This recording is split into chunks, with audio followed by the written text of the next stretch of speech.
এই লেসনে আমি আপনাদের সাথে কথা বলবো যে কী টাইপের ইন্টিজার আছে এবং এই ইন্টিজারের মাধ্যমে আপনি কীভাবে কাজ করবেন। ইন্টিজার বলতে এখানে রাউন্ড ভ্যালুগুলোকে বোঝানো হয়, 1 2 3 4 বা -1 -2 -3 এই ভ্যালুগুলোকে বোঝানো হয়। তো এখানে আমি আপনাদের সাথে ইন্টিজারের প্লাস এগুলোকে কন্ট্রোল করতে গেলে কী কী ফাংশন আছে, সিম্পল কিছু ফাংশন যেগুলো আমি আপনাদেরকে দেখাবো। প্রথমে আমি একটা ফাইল নিচ্ছি।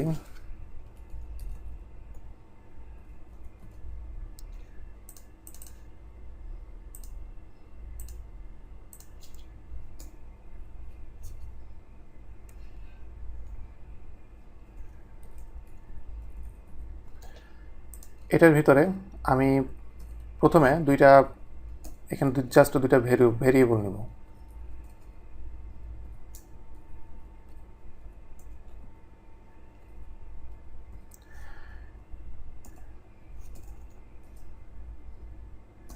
দুইটা ভেরিয়েবল নেওয়ার পরে আপনি এই ইন্টিজারের মাধ্যমে আপনি কিভাবে একটা বেসিক ম্যাথ অপারেশন আপনি কিভাবে করবেন সেটা আপনারা দেখেন।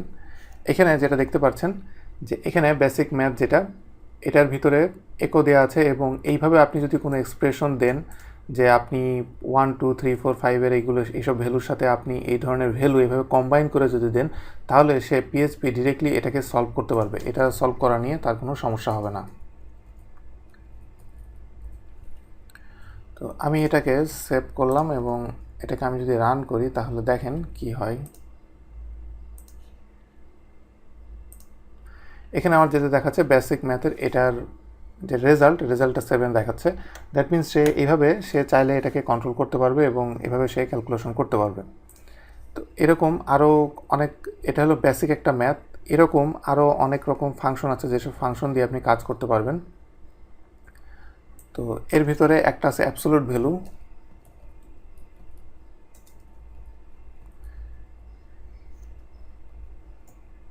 এরপরে এক্সপোনেনশিয়াল,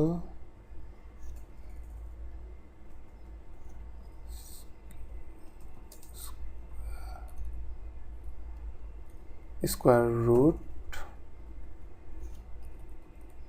মডুলো,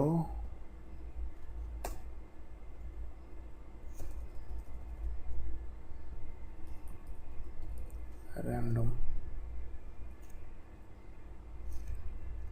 তো এইগুলো সবগুলো আমি অ্যাড করেছি। অ্যাড করার পরে নেক্সট আমাকে জাস্ট ভ্যালুগুলো অ্যাড করতে হবে, কারণ এখানে যেসব ফাংশন আছে ফাংশনগুলোর এগেনস্টে ABS 0 থেকে 300।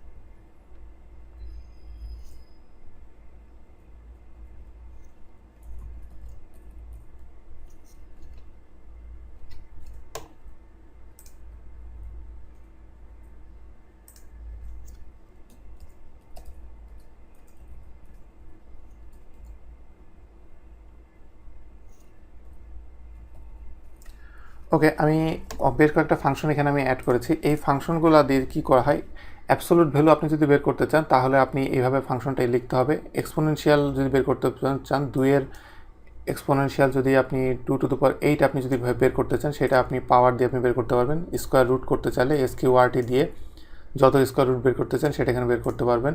এরপরে মডুলো, যেটা এটা এফ মোড, এটা হলো যে ভাগ ফল না, ভাগ শেষ কত থাকে সেটা 7 দিয়ে 20 দিয়ে ভাগ করার পরে এখানে ভাগ শেষ থাকে 6, সেটা আপনারা দেখতে পারবেন। এবং র্যান্ড বলতে র্যান্ডম নাম্বার জেনারেট করবে এবং র্যান্ড মিন ম্যাক্স, আমি র্যান্ডম নাম্বার 1 থেকে 100-র ভিতরে আমি যদি এটাকে লিমিট করে দিই, এর ভিতরে সে র্যান্ডম নাম্বারটা ভেরি করবে। তো এটাকে আমি সেভ করলাম এবং এটাকে আমি যদি রিফ্রেশ দিই তাহলে এখানে দেখেন যে সবগুলো এখানে ঠিকমতো আছে এবং র্যান্ডম যেটা এটা এখন একটা আছে এবং মিনিমাম ম্যাক্সিমাম এটা একটা আছে। আমি রিফ্রেশ দিলে দুইটাই চেঞ্জ হবে, এটাও চেঞ্জ হয়েছে, এটাও চেঞ্জ হয়েছে এবং কন্টিনিউয়াসলি এটা বারবার চেঞ্জ হতে থাকবে। তো এইভাবে আপনি এই যেসব ফাংশন আছে ম্যাথের, এই ফাংশনগুলো আপনি এইভাবে নিয়ে আপনি কাজ করতে পারবেন। এরপরে আপনি কিভাবে এইগুলাকে অ্যাড করবেন বা সাবস্ট্রাক্ট করবেন সেটা আমি আপনাদেরকে দেখাচ্ছি।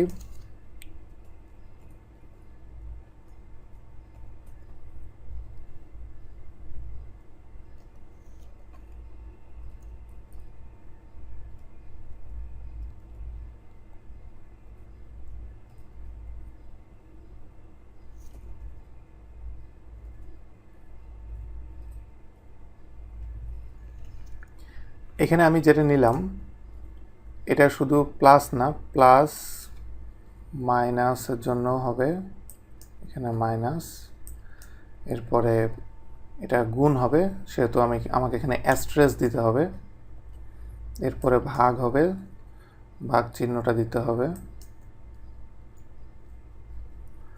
তো আমি সবগুলো এখানে দিলাম। এখানে সে যে কাজটা করছে, প্রথমে সেটাকে বি যা আছে সেটার সাথে সে প্লাস করবে। বি এর সাথে যদি সে প্লাস করতে চায়, প্লাস এটা আমাকে এইভাবে লিখতে হবে, বি যা আছে তার সাথে +4, এবং এটা আমার শর্টকাটে আমি এটা এইভাবে লিখতে পারবো। আমি যদি প্রিভিউতে দেখি তাহলে এখানে দেখতে পারবেন যে সে এখানে এটা আমাকে কীভাবে দেখাচ্ছে, প্রথমে 8 তারপর 4। তো আমি একটু চেক করি ঠিক আছে কিনা।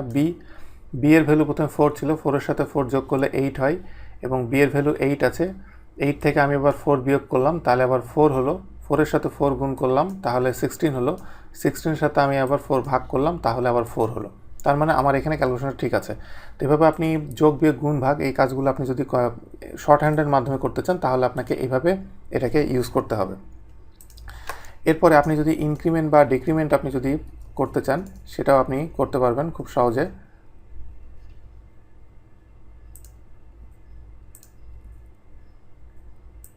প্রথমটা হলো ইনক্রিমেন্ট জিনিসটা সবই সেম, জাস্ট আমি এখানে একটা +1 দিব, এবং +4-এর জায়গায় কারণ ওখানে +4 ইনক্রিমেন্ট হয়েছে, এখানে +1 ইনক্রিমেন্ট হবে।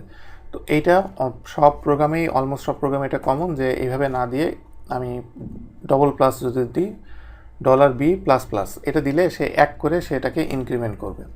এবং একইভাবে আমি যদি এটাকে ডিক্রিমেন্ট করতে চাই, তাহলে এখানে প্লাস যেটা আছে, প্লাসের জায়গায় আমি মাইনাস দিব। মাইনাস দিয়ে এটাকে আমি ডিক্রিমেন্ট করতে পারবো। এটাকে আমি যদি রিফ্রেশ দিই, তাহলে দেখেন যে ইনক্রিমেন্ট 4 ছিল, 4-এর থেকে 5 হয়েছে, আবার 1 বিয়োগ করে 5-এর থেকে 4 চলে এসেছে। তো এইভাবে আপনি এই ইনক্রিমেন্ট ডিক্রিমেন্ট এইভাবে আপনি এটা খুব সহজে এইভাবে করতে পারবেন। এরপরে আরেকটা ব্যাপার, যে আমি এখানে echo 1 + 1 আমি যদি এটা দিই, এটার আউটপুট কী হবে আপনার কাছে কি মনে হয়? যে একো দিয়েছি, এটা হলো একটা নাম্বার, এটা হলো একটা স্ট্রিং। তো দুইটাই যদি আমি এরকম দিই, তাহলে সেই ক্ষেত্রে এটার আউটপুট কী হতে পারে আমরা আগে সেটা দেখি। তার আগে সেভ, আপনাকে অবশ্যই অলওয়েজ সবসময় সেভ করতে হবে। সেভ না করলে এখানে আপডেট ভ্যালু আপনাকে দেখাবে না। এখানে দেখাচ্ছে 2। তো আমার এটা স্ট্রিং, কেন এটা 2 দেখালো? কারণ পিএসপি তার বেস্টটা ট্রাই করে যে সে অটোমেটিকলি এটাকে ট্রাই করে বুঝার যে এটা আসলে ইন্টিজার নাকি ফ্লট ভ্যালু নাকি স্ট্রিং নাকি এইটা, এবং সেটার আউটপুট কী টাইপের হতে পারে। তো যেহেতু সে এটা নাম্বার পেয়েছে, এখানেও একটা স্ট্রিংয়ের ভিতরে নাম্বার পেয়েছে, যার কারণে সে এটাকে ইন্টিজার করে এই দুটাকে যোগ করে আউটপুট দিয়েছে। আমি যদি এখানে 1-এর জায়গায় 3 boats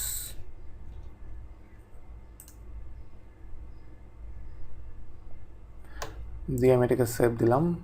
এখন আমি এটাকে যদি রিফ্রেশ দিই, তাহলে দেখেন সেখানে আমাকে কী দেখাচ্ছে। আমি 3 boats +1 দিয়েছি, এখানে আউটপুটে দেখাচ্ছে 4। তার মানে সে শুধু প্রথমটুকুকে নিয়েছে এবং এটার সাথে 1 নিয়েছে।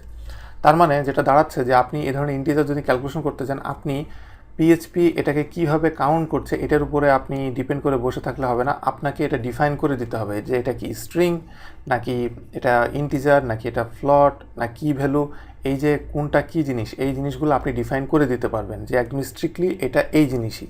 তা আমি যদি স্ট্রিক্টলি এটা যদি আমি বলেই দিই যে এটা হলো স্ট্রিংয়ের সাথে এটা, তখন আর সে যোগ করতে পারবে না। তো সেই জিনিসটা সামনে আসবে কীভাবে আপনি করবেন।